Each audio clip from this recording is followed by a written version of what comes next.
The Great Hall of Nexus Prime stretched for miles in every direction. 12 different species sat around the massive circular table, each representative more alien than the last. Crystal beings that sang with light, massive reptilian warriors covered in scales, insect-like creatures that moved as one mind. All of them had one thing in common today: they were afraid. Vexthani floated above her designated spot at the table. Her crystalline body caught the light from a dozen different suns streaming through the station's windows. As the eldest member of the Galactic Council, she had seen empires rise and fall. But nothing had prepared her for the human problem. "The data is clear," she announced, her voice ringing like broken glass. "In 200 years, the humans have spread to 17 star systems. It took the Zephyrian Empire 3,000 years to achieve the same expansion." Admiral Korth of the Saurian Empire slammed a clawed fist on the table. His massive frame shook with anger. "They ignore our territorial claims. They mine asteroids in our space without permission. Yesterday, 3 human ships flew straight through the neutral zone like we don't exist." The Hive Queen's 1,000 voices spoke as one. "Our scouts report human colonies on worlds we marked for future expansion. They terraform planets faster than we can catalog them. Their population grows like a virus." Vexthani activated the holographic display in the center of the table. Dozens of star systems lit up in red, human territories that had appeared seemingly overnight. "Look at their expansion pattern: no logic, no respect for established borders. They simply take what they want." "It gets worse," said Trade Minister Ilix of the Consortium. His 6 arms gestured wildly as he spoke. "They reverse engineer our technology within decades of first contact. Technologies that took us millennia to develop. They steal our designs and make them better." The hologram changed to show human ships, clearly based on alien designs but somehow improved. Faster engines, better weapons, stronger shields. Each improvement was small, but together they made human vessels formidable. "How is this possible?" asked the ethereal representative, her voice like wind through crystal caves. Vexthani's light dimmed with concern. "They learn faster than any species we've encountered. Every trade agreement teaches them something new. Every diplomatic meeting gives them access to our knowledge. They turn our own openness against us." Admiral Korth stood, his 8-foot frame casting shadows across the table. "I've fought in wars across the galaxy for 5 centuries. I've never seen anything like human adaptability. Give them a problem, and they find 10 different ways to solve it. Block one path and they create 3 more. The worst part is their curiosity," added Dr. Zenth of the Scientific Collective. Her gray skin pulsed with nervous energy. "They question everything.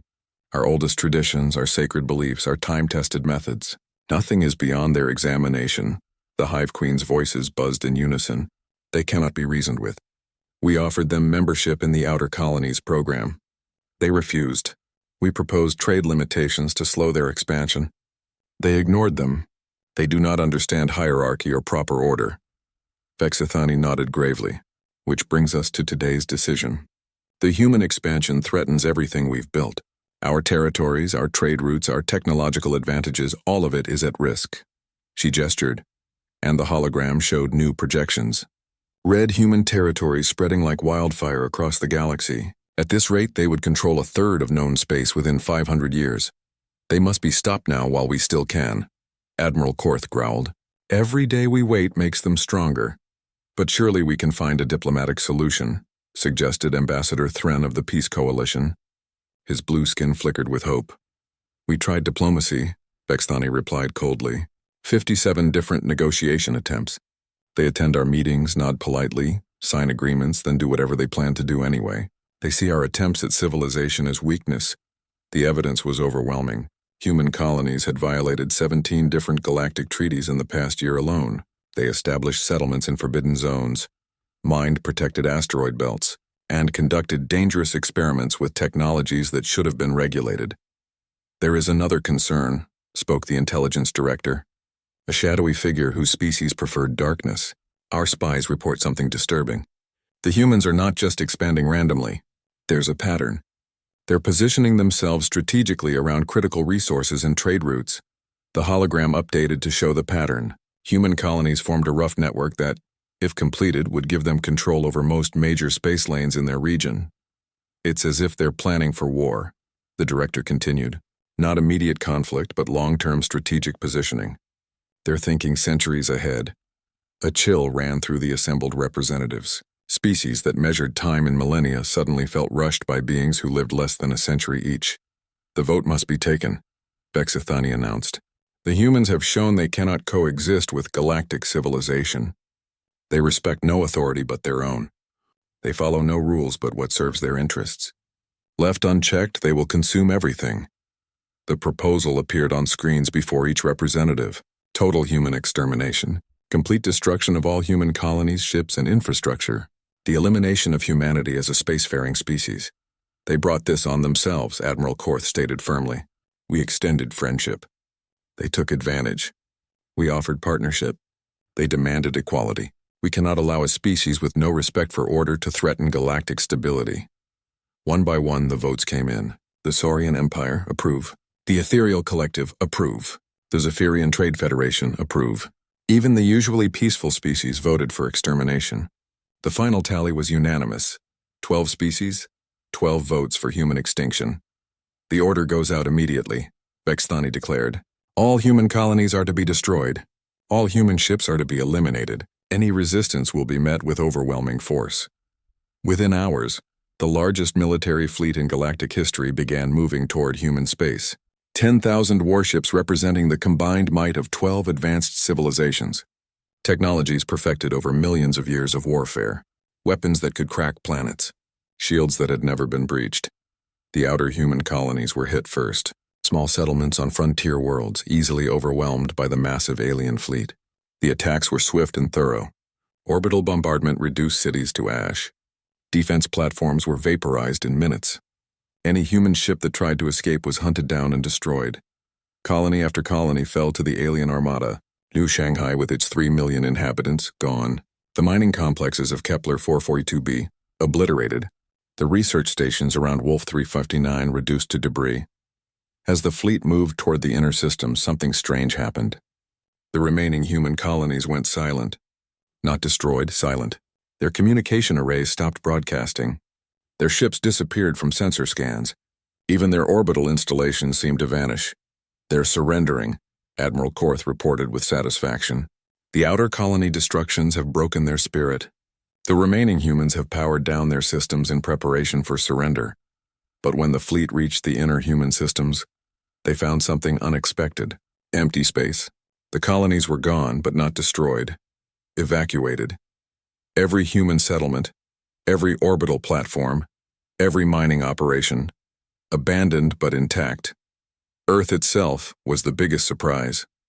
The human homeworld sat in space exactly where it should be, but completely dark. No communications, no energy signatures, no signs of life. As if the entire planet had simply been turned off. The aliens had won their war, but somehow it felt like the humans had disappeared rather than been defeated.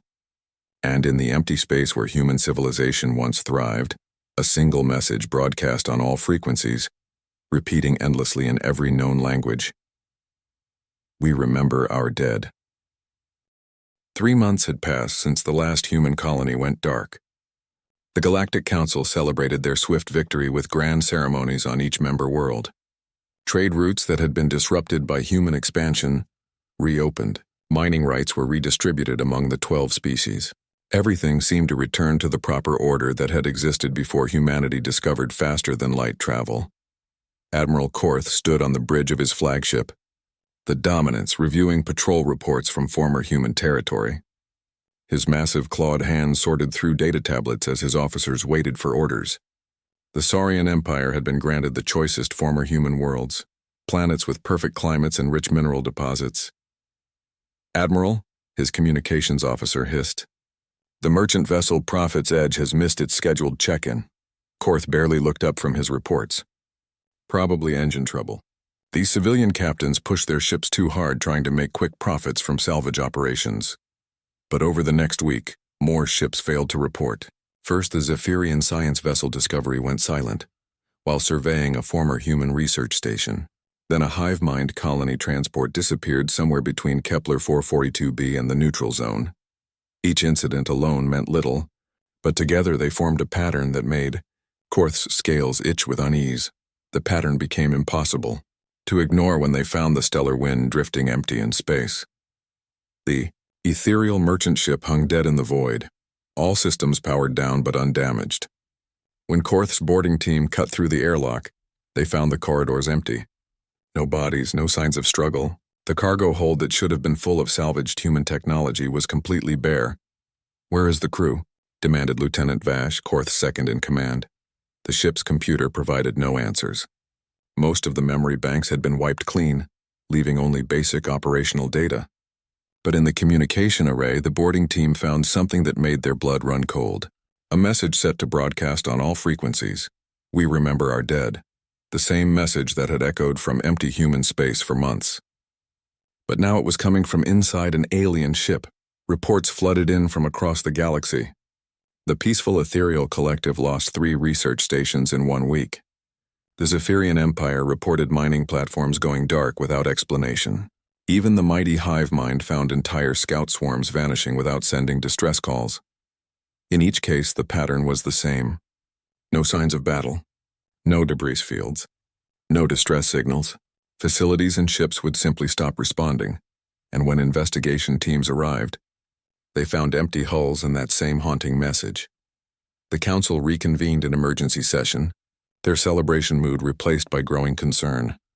"Impossible," declared Trade Minister Ilex, his 6 arms gesturing frantically. "We destroyed their fleets. We glassed their colonies. Human military capability was completely eliminated." Vexthani's crystalline form flickered with agitation. "Then explain the disappearances." 67 ships and installations in 3 months, all in former human territory or along routes humans used to travel. Intelligence Director Zenth materialized from the shadows around the council table. Her gray form seemed to absorb light as she spoke. "Our analysis suggests coordinated action. These aren't random accidents or equipment failures. Someone is systematically targeting our operations in human space. Survivors?" Admiral Korth's voice rumbled with disbelief. "Impossible. My fleets were thorough. We confirmed the destruction of every major human settlement. But did we count bodies?" Zenth asked quietly. "Or did we simply confirm that the settlements were abandoned?" The question hung in the air like poison gas. In their rush to claim victory, the Council forces had focused on destroying infrastructure rather than hunting down individual humans. They had assumed that beings without worlds or ships would simply die in space. Even if some humans survived, Vexthani argued, they would be scattered refugees without resources or organization. How could they threaten our operations? Zenth activated a holographic display showing the locations of all disappearances. "Look at the pattern. These aren't random attacks by desperate survivors. Someone is studying our patrol routes, learning our schedules, targeting our most vulnerable operations. This requires intelligence, coordination, and planning." The dots on the display formed a rough circle around what had once been human space, slowly expanding outward. Each incident occurred further from the original human territory, suggesting the attackers were growing bolder or more numerous. "We need more data," Admiral Korth declared. "I'm dispatching a full battle group to investigate the stellar wind incident site. If humans are responsible for these disappearances, we'll find evidence." But when Battle Group 7 reached the coordinates where the merchant ship had been found, they discovered something that chilled even the battle-hardened Saurian warriors. The stellar wind was gone. A ship that had been too damaged to move under its own power had vanished completely, leaving only empty space. More disturbing were the sensor ghosts, faint energy signatures that suggested ships had been in the area recently, but using some kind of stealth technology that made them nearly undetectable. The signatures didn't match any known human designs, but they didn't match alien technology either. "Sir," reported the sensor officer, "we're detecting trace elements in the local space dust. Carbon-based compounds consistent with human industrial processes, but modified somehow. Enhanced." Admiral Korth studied the readings with growing unease. "Modified how?" "Unknown, sir. The molecular structure has been altered in ways our computers can't identify. It's like human technology, but evolved beyond our understanding." Across the galaxy, similar discoveries began accumulating. Strange energy readings near abandoned human facilities, unfamiliar chemical traces around missing ships, sensor contacts that appeared briefly before vanishing completely, moving faster than any known human vessel. The hive mind was the first to report actual sightings. Scout drones patrolling a former human asteroid mining operation detected movement in the shadows between the rocks. When they investigated, they found empty mining shafts that showed signs of recent habitation. But the inhabitants were gone by the time the main force arrived. "They're living in the ruins of their own civilization," reported the Hive Queen, "using abandoned infrastructure we thought was destroyed. But they've modified it somehow, made it invisible to our sensors."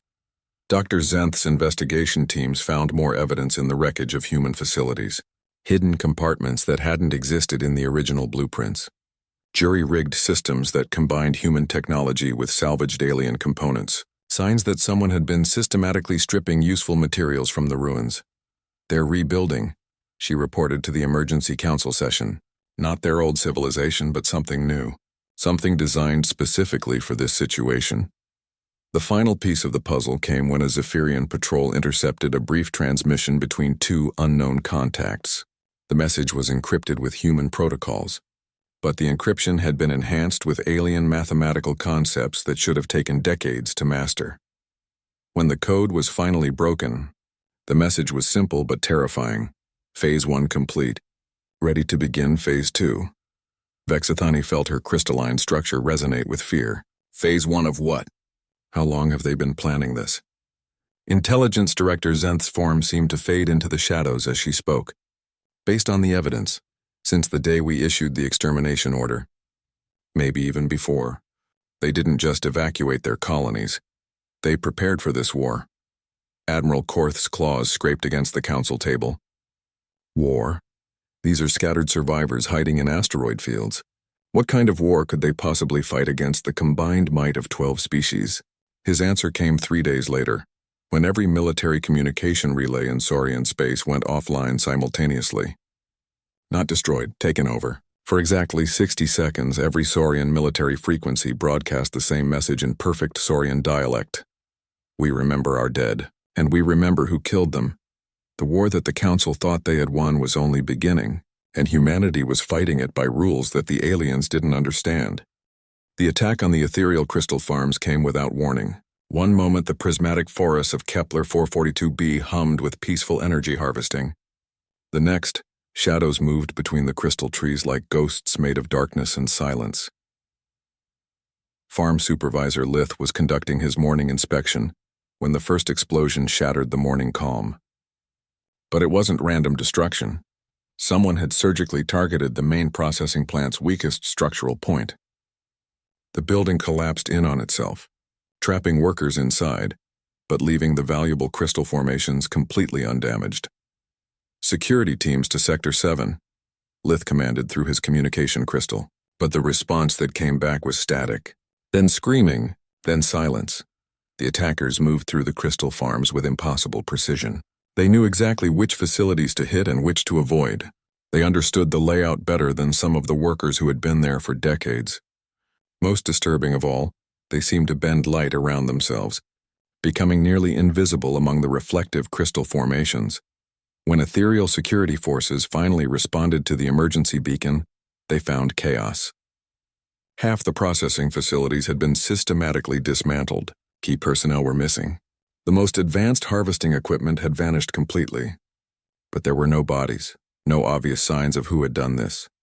The only clue was a message carved into the main facility's crystal wall in perfect ethereal script. Phase 2 has begun. Similar attacks erupted across 12 star systems over the next week. Each one targeted a different council species with surgical precision that should have been impossible. The raiders seemed to know exactly what each species valued most and how to take it away from them. On Saurian Military Depot Gamma 7, the attackers used thermal dampening technology to stay invisible to heat-sensing equipment.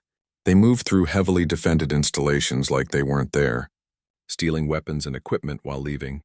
The guards completely unaware until it was too late. The Hivemind Industrial Complex on Ross 128 was hit by warriors who somehow jammed the mental links that allowed the insectoid species to coordinate as one organism. For the first time in their evolutionary history, individual Hivemind workers found themselves alone in their own thoughts, paralyzed by confusion, while their attackers systematically looted manufacturing equipment. Captain Sarah Chen crouched in the ventilation shaft above the Zephyrian research station, her adaptive camouflage suit perfectly matching the metallic surfaces around her. Through her enhanced visor, she could see the guards below, tall, blue-skinned beings with 4 arms and enhanced reflexes. Dangerous opponents in a fair fight. Good thing she never fought fair. Team Alpha in position, she whispered into her throat microphone. The response came back through bone conduction speakers that wouldn't register on alien sensors. Team Beta ready. Team Gamma standing by.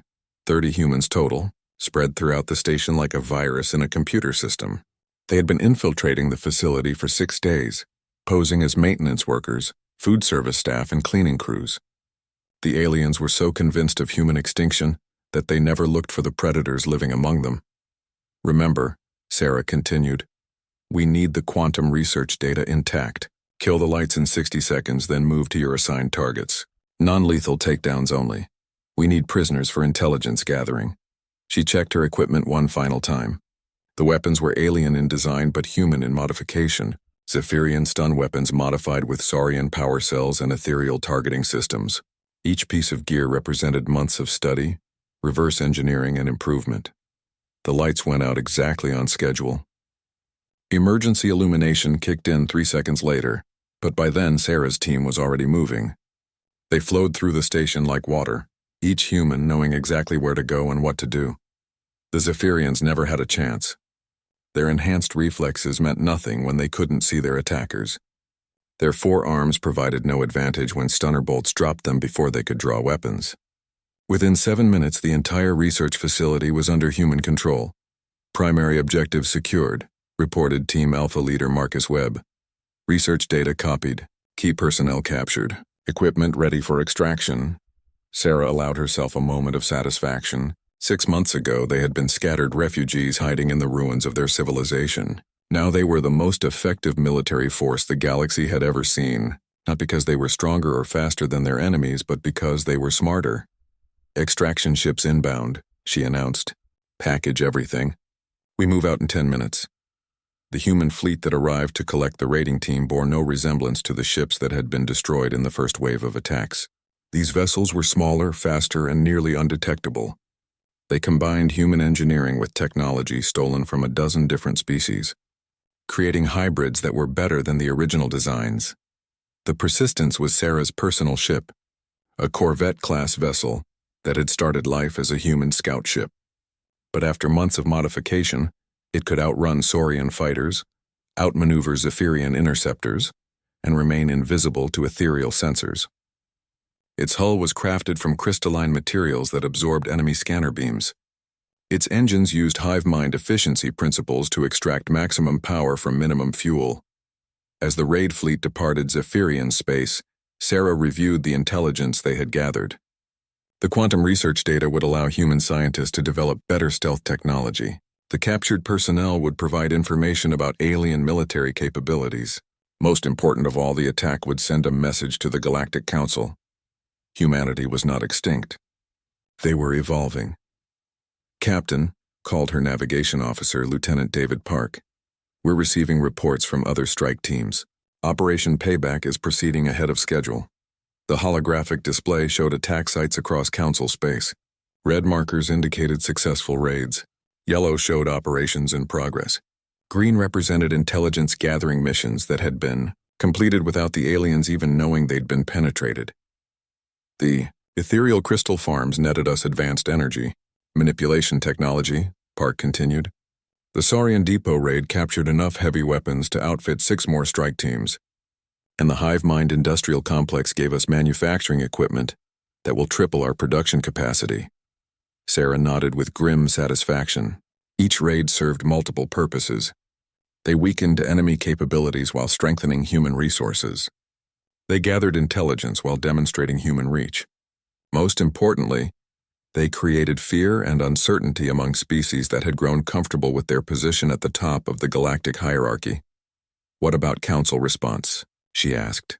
Increased patrols along major trade routes, enhanced security at military installations. Some species are starting to withdraw assets from former human territory. Park's expression darkened. But there's something else, Captain. Intelligence intercepts suggest the Council is planning something big. A coordinated response to our operations. Sarah wasn't surprised. The aliens were finally starting to understand that humanity represented a real threat, but they still didn't grasp the true scope of what they were facing. "Let them plan," she said calmly. "Every day they spend reacting to our moves is another day we use to prepare for the next phase." The Persistence slipped through hyperspace toward its next target, one of dozens of human ships moving through the galaxy, like antibodies in an infected bloodstream. Behind them, alien authorities scrambled to understand what had happened at the research station. Security footage showed impossible things: guards falling unconscious with no visible attackers, equipment disappearing while sentries looked the other way, doors opening and closing by themselves. The truth was too terrible for most aliens to accept. Humanity hadn't just survived the attempted genocide. They had used it as motivation to become something far more dangerous than they had ever been before. The scattered refugees hiding in asteroid fields were gone. In their place was a species of apex predators that had learned to hunt in the dark spaces between the stars. And they had marked every member of the Galactic Council as prey. Admiral Korth received the reports from all 12 Council species with growing alarm. The pattern of attacks revealed a level of coordination and intelligence that should have been impossible for scattered survivors. These weren't desperate acts of revenge. They were carefully planned military operations conducted by professionals who understood both human and alien capabilities. How many humans could still be alive? He demanded of Intelligence Director Zenth. Her shadowy form flickered with uncertainty. "Unknown. Our original estimates assumed most would die without support infrastructure. But if they've been planning this since the evacuation orders, they could have saved millions," Korth finished grimly. "Hidden them in places we never thought to look, prepared them for exactly this kind of warfare." The implications were staggering. The Council had congratulated themselves on winning a quick, decisive victory. Instead, they had walked into a trap that had been decades in the making. The humans hadn't been expanding randomly. They had been positioning assets for a war they knew was coming. And now that war had truly begun. The creature that had once been called Marcus Thompson sat perfectly still in the Saurian detention cell. His surgically altered features made him nearly indistinguishable from the reptilian guards who had captured him. Scaled skin grafts covered most of his body. His eyes had been modified to see in thermal spectrums. Even his bone structure had been reshaped to match Saurian proportions. For 18 months, he had worked as a supply officer aboard Admiral Korth's flagship. He had attended classified briefings, handled sensitive communications, and observed the highest levels of Saurian military command. All while being completely human. Now, strapped to an interrogation chair with neural probes piercing his skull, he smiled with reptilian lips as the alien officers tried to break him. "Impossible," Admiral Korth growled, his massive claws scraping against the observation window. "I personally approved his security clearance. The medical scans, the psychological evaluations, the genetic testing, everything confirmed he was Saurian." Intelligence Director Zenth materialized from the shadows beside him. "The modifications are extensive. Surgical alterations, genetic therapy, biological implants. Whoever did this work was centuries ahead of our medical science." Through the speakers, they could hear the interrogation proceeding in the next room. The captured humans spoke perfect Saurian, complete with regional dialects and cultural references that should have taken decades to master. "I've been among you since first contact," the prisoner was saying calmly. "We've all been among you. Every species, every world, every level of government. We've been watching, learning, preparing." The interrogator, a specialist in breaking the strongest minds, leaned forward. "How many? How many human spies are embedded in Council territories?" Marcus Thompson's modified features remained serene. "Enough. More than enough." The revelation sent shockwaves through the Galactic Council. Emergency sessions were called on every member world as paranoid species began hunting for human infiltrators within their own ranks. The searches revealed the horrifying scope of human intelligence operations. On the ethereal homeworld, a respected crystal farmer named Zix Harmony was discovered to be Dr. Jennifer Walsh, a human xenobiologist. She had been living among the crystalline beings for 12 years, using advanced holographic projectors and biomimetic technology to maintain her cover. The Zephyrian Trade Federation uncovered 3 humans in their merchant marine, including one who had served as a sector commander for 6 years. Their modifications were so complete that they had fooled Not just visual inspections, but deep medical scans and genetic analysis. Most shocking of all was the discovery aboard the hive mind's primary coordination vessel. What the insectoids had believed to be a specialized worker drone was actually Dr. Robert Chen, a human neuroscientist who had been studying their collective consciousness from within for over 2 years. "This is impossible," declared Hive Queen Zack Thousands, her multitude of voices buzzing with agitation. "No individual mind can survive connection to the collective without losing personal identity. The neural strain would destroy any non-hive consciousness within ours." But the evidence was undeniable. Dr. Chen had not only survived the mental connection, but had used it to map the entire hive mind communication network. When security forces finally extracted him from the neural web, they found detailed schematics of hive mind thought patterns, decision-making processes, and tactical doctrines. The Great Purge began within days. Every council species launched massive investigations to root out human infiltrators. Genetic scanners worked overtime. Medical examinations became mandatory for all government personnel. Security protocols that had been in place for millennia were scrapped and rebuilt from scratch. But the damage was already done. The paranoia spread like a virus through council society. Trusted advisors were arrested on suspicion of being human spies. Trade partnerships dissolved as species stopped trusting each other's personnel. Military cooperation broke down as commanders refused to share intelligence with potentially compromised allies. The ethereal collective was the first to withdraw from joint operations. "We can no longer trust the security of shared information," declared Prime Crystal Vexthani during an emergency broadcast.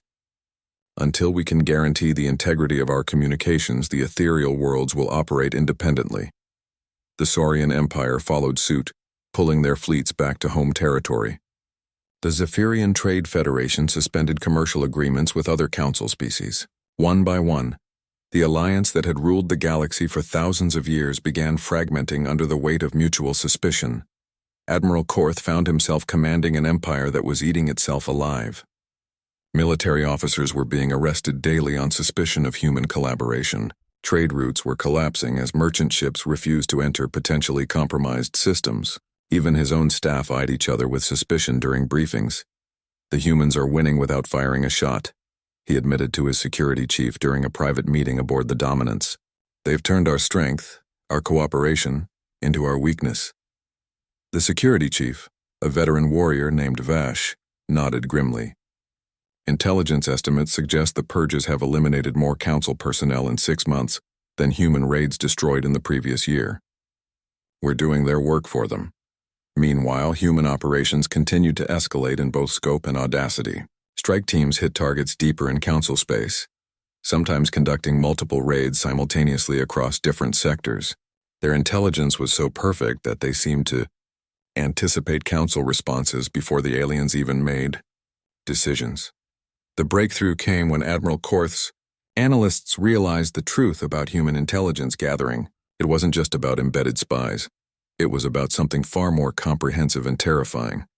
"They haven't just been watching us," reported Chief Analyst Gorth, his scaled features pale with shock. "They've been studying us. Every diplomatic contact, every trade negotiation, every cultural exchange for the past 50 years. It was all intelligence gathering. The evidence was overwhelming once they knew what to look for. Human students at council universities who had requested to study alien psychology, human researchers who had collaborated on xenobiology projects, human tourists who had visited cultural sites across the galaxy, all of them had been gathering information about alien weaknesses, fears, and behavioral patterns. They know us better than we know ourselves, Korth realized with growing horror. Every species' psychological profile, every government's decision-making process, every military's tactical doctrine. They've been preparing for this war since first contact. The implications were staggering. The humans hadn't just survived the extinction attempt. They had expected it. Every friendly interaction, every peaceful exchange, every moment of cooperation had been preparation for the inevitable conflict. While the Council had been congratulating themselves on their superiority, humanity had been mapping their weaknesses. But the worst revelation came when Intelligence Director Zenth analyzed the pattern of human attacks over the past year. The targets weren't random, And they weren't chosen for maximum economic or military damage. They were selected for psychological impact. Look at the progression, she explained to the emergency council session, her shadowy form flickering with agitation. First, they demonstrated they still existed. Then they showed they could strike anywhere. Then they revealed how deeply they had penetrated our security. Each phase is designed to create maximum fear and uncertainty. The holographic display showed human operations over the past 18 months, color-coded by objective. Red for military targets, blue for economic facilities, green for intelligence operations.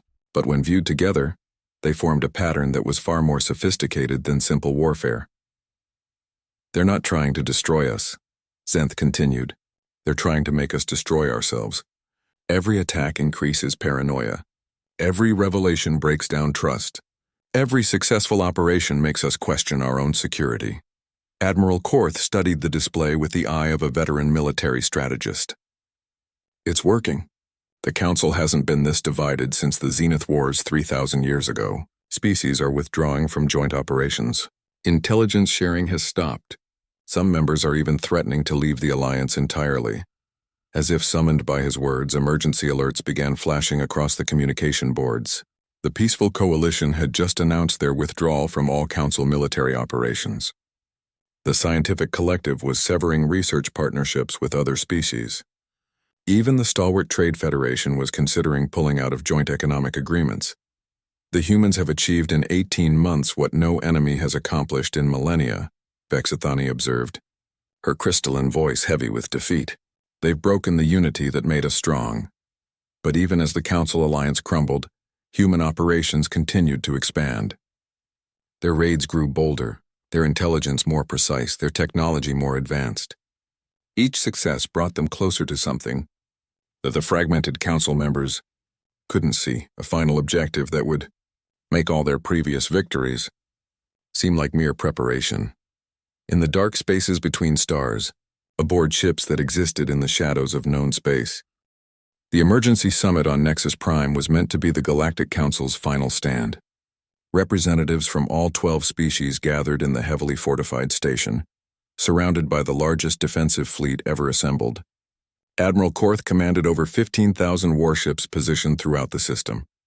The station itself bristled with weapons powerful enough to destroy small moons. It should have been the safest place in the galaxy. Vexathani floated in her designated position around the Great Council table, her crystalline form dim with exhaustion. 18 months of warfare had taken their toll on every species. Trade networks had collapsed. Military resources were stretched beyond breaking. The unity that had held the Council together for millennia was fracturing under the pressure of human psychological warfare. We must find a solution, she announced to the assembled representatives. The human attacks are escalating. Our intelligence networks are compromised. Our populations live in fear. This cannot continue. Admiral Korth's massive frame dominated his section of the table. My analysts believe the humans are building towards something. Every raid, every theft, every piece of stolen technology, it all serves some greater purpose we haven't identified yet. What could scattered refugees possibly be planning? Demanded Trade Minister Ilix, his 6 arms gesturing in frustration. They have no worlds, no industrial base, no population centers. They're phantoms living in the shadows. Intelligence Director Zenth materialized from the darkness at the table's edge. That's what makes them dangerous. We've been fighting a conventional enemy while they've been waging a war we don't understand. Every assumption we've made about military conflict has been proven wrong. The holographic display in the center of the table showed the current state of Council territory. Red zones marked areas where human activity had been detected. Yellow indicated regions under increased security. Green represented the few remaining areas that were considered secure. There was more red than green. The situation is untenable, admitted Dr. Zenth of the Scientific Collective. My species is considering complete withdrawal from galactic affairs until the human threat is eliminated. And how exactly do you propose to eliminate them? Asked the Hive Queen, her 1,000 voices buzzing with agitation. They're everywhere and nowhere. Our fleets patrol empty space while they strike at will from invisible positions. Before anyone could answer, the lights in the Great Hall flickered. Emergency power kicked in a moment later, bathing the chamber in harsh red illumination. Alarm klaxons began wailing throughout the station. Impossible, Admiral Korth growled, rising from his seat. This station has the most advanced security in the galaxy. Nothing can penetrate our defenses without detection. His communication device crackled to life with reports from across Nexus Prime. Admiral, we have multiple security breaches on levels 7 through 15. Intruders are moving through restricted sections, but our scanners can't get a lock on them. Maintenance shafts are being accessed by unknown personnel. Guards are reporting equipment malfunctions throughout the station. Sir, the primary computer core is being infiltrated by some kind of virus. It's rewriting our security protocols in real time. Korth's blood ran cold as he realized the truth. They're not infiltrating the station. They're already here. Captain Sarah Chen's voice echoed through the council chamber's communication system, speaking in perfect standard galactic with a tone of absolute calm. Members of the former Galactic Council, you are now my prisoners. The blast doors that should have sealed the chamber during emergencies remained open. The defensive shields that should have protected the delegates flickered and died. All around the station, human forces began emerging from hiding places they had occupied for months. How? Vexthani's crystalline voice rang with disbelief. This station was built with the most advanced security systems from all 12 species. Sarah's response came from speakers throughout the chamber. Built by whom? Your construction crews, your maintenance staff, your technical specialists. How many of them do you think were actually human? The implications hit like a physical blow. The station that was meant to be their ultimate sanctuary had been compromised from the moment construction began. Human agents hadn't infiltrated Nexus Prime. They had helped build it. Admiral Korth activated his personal communicator, trying to contact the defensive fleet. All ships, this is Admiral Korth. Nexus Prime is compromised. Begin emergency bombardment of the station. The response that came back was not from his fleet commanders, but from Captain Sarah Chen. I'm afraid that won't be possible, Admiral. Your fleet is currently dealing with some technical difficulties. Through the observation windows, the Council representatives could see the impossible sight of their defensive fleet hanging motionless in space. 15,000 warships representing the combined military might of 12 advanced civilizations were completely dead in the void. No lights, no movement, no signs of life. We've had 18 months to study your technology, Sarah continued, her voice carrying the weight of absolute confidence. Every system you use, every protocol you follow, every security measure you've implemented, we know them all because we helped design them. Human soldiers began entering the council chamber through doors that should have been sealed. They moved with the precision of a military unit that had rehearsed this operation countless times. Their equipment was a hybrid of technologies from all 12 council species, improved and integrated in ways that made them superior to the originals. Captain Sarah Chen walked into the chamber without her environmental suit, breathing the same atmosphere as the alien representatives. Her appearance was completely human. No surgical modifications, no disguises, no attempt to blend in. She didn't need to hide anymore. For 50 years you welcomed us into your societies, she said, looking each representative in the eye.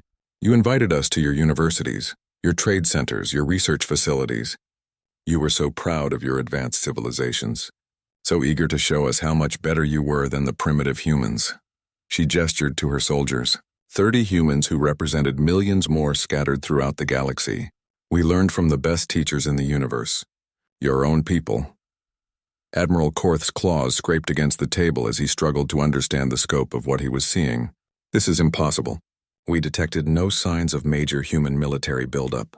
Our intelligence networks would have identified any significant threat.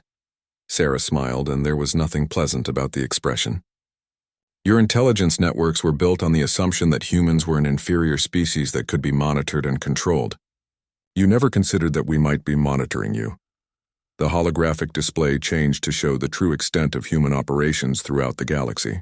Not just the raids and attacks that had been visible, but a vast network of hidden bases, secret facilities, and cloaked ships that had been operating under the Council's nose for years. We didn't disappear after your extermination order, Sarah continued. We evolved. Every colony you destroyed had been evacuated months earlier. Every ship you targeted was already empty. We gave you the war you wanted, but we fought it our way. The display showed human installations hidden in asteroid fields, camouflaged bases on seemingly barren planets, and mobile fleets that existed in the dark spaces between star systems. The infrastructure that should have taken centuries to build had been constructed in secret, while the Council celebrated their victory. "You made one critical mistake," Sarah said, her voice carrying the weight of absolute judgment. "You assumed that because we were young, we were stupid. You forgot that humans learn faster than any species in the galaxy." Trade Minister Ilix's 6 arms trembled as he spoke. "What do you want?" "Reparations for the destroyed colonies." "Territory. We can negotiate terms." "Negotiate?" Sarah's voice carried a tone of cold amusement. "The time for negotiation ended when you voted for genocide. You declared war on humanity. We're simply finishing what you started." But instead of ordering executions or torture, Sarah activated another holographic display. This one showed the current state of Council space in devastating detail. Economic collapse, military fragmentation, social unrest, and political chaos across dozens of star systems. "Your alliance is already dead," she stated matter-of-factly. "The paranoia we cultivated has shattered the trust that held your species together. Your trade networks are failing, your military cooperation has collapsed, and your populations are losing faith in your leadership." Intelligence Director Zenth's shadowy form flickered with understanding. "This was never about revenge. You're forcing political change." "Exactly." Sarah nodded approvingly. The Galactic Council was a hierarchy based on species supremacy and technological advantage. It was inherently unstable because it depended on maintaining artificial differences between civilizations. She gestured to her diverse team of soldiers. "Humanity offers something different, not dominance based on superiority, but cooperation based on merit. We've proven that individuals from any species can work together effectively when they're united by common purpose, instead of divided by artificial hierarchies." The final hologram showed Sarah's true proposal, not the destruction of galactic civilization, but its transformation.